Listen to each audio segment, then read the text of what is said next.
کے، لوگوں کے فریب دے کے، لوگوں کے ساتھ جھوٹ بول کے دنیا کا مال و متاع تو اکٹھا کر لیا، بڑی بڑی کوٹھیاں اور بنگلے بنا دیے، بڑی بڑی سواریاں رکھ لی، بہت زیادہ جاگیریں اکٹھی کر لی، بہت زیادہ زمینیں اکٹھی کر لی۔ چند دن تو اس کا نام ہوگا کہ ہمارے علاقے کا بڑا امیر آدمی ہے، بڑی مال و دولت والا آدمی ہے، لیکن جو ہی انسان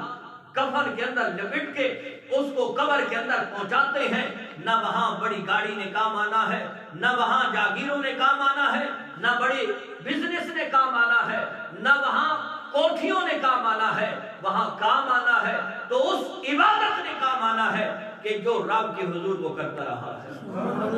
اور ساری یہ ایک الگ موضوع ہے، انشاءاللہ اس پہ بھی کبھی گفتگو کریں گے کہ ساری عبادت کی جو بنیاد ہے، جو اصل ہے، جو نچوڑ ہے، وہ رزق حلال ہے۔ سبحان اللہ، وہ رزق حلال ہے۔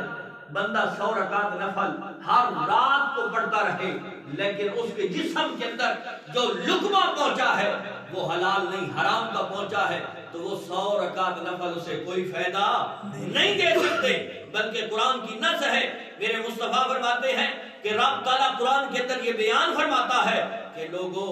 اگر کوئی غیر مسلم ہو اور یہ چیز اپنے اوپر لازم کر لے کہ میں نے حلال کھانا ہے، مالک لم یزل اس کو موت سے پہلے کلمہ طیب نصیب فرما دیتا ہے۔ سبحان اللہ۔ اس لیے تو کہا گیا ہے نا بھئی تھوڑا ہو لیکن حلال کا، تھوڑا ہو بندہ اکٹھا کرتا رہے،